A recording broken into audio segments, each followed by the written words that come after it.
روزا ئیسال 1993 هیچ تایبەتمەندیەک هەیە لە جەمع؟ بێگومان تاریخا ما gelê Kurd de her Newrozek manayek wî yê taybetî heye. Em milletekî parvekirîne li jêr zordestiya çar dewletên dagirker.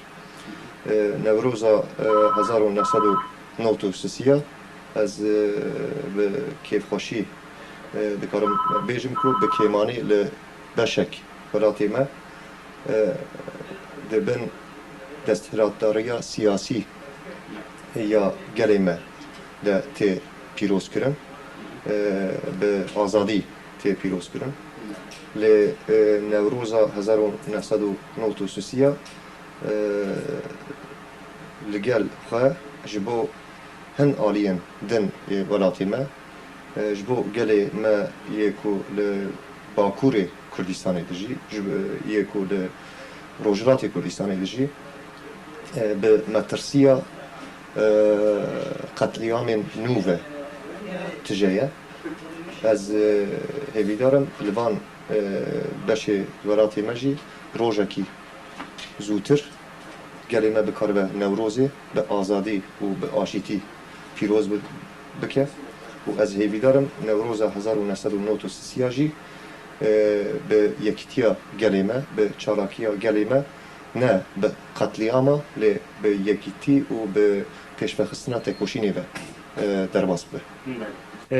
Kakûldan Newroz li welat û Newroz li hinderan çi cudayiyek e, çi ciyawaziyek navbeyne her duka heye li cem te wekî Kakûldan? Li aliyê naverokê xwe ve bêguman ferqekî mezin tune lê ji aliyê şêweyê pîrozkirina Newrozê de ferqekî pir mezin heye. Ew ferqa mezin jî ew e ku em li derve bi hêviyên xwe yê ku rojekî zûtir bikaribin li welatê xwe bijîn, bi azadî û serbestî Newrozê pîroz dikin. Li welat jî bi wê metirsiya ku Newroz bibe qetlîamek nû em Newrozê pîroz dikirin.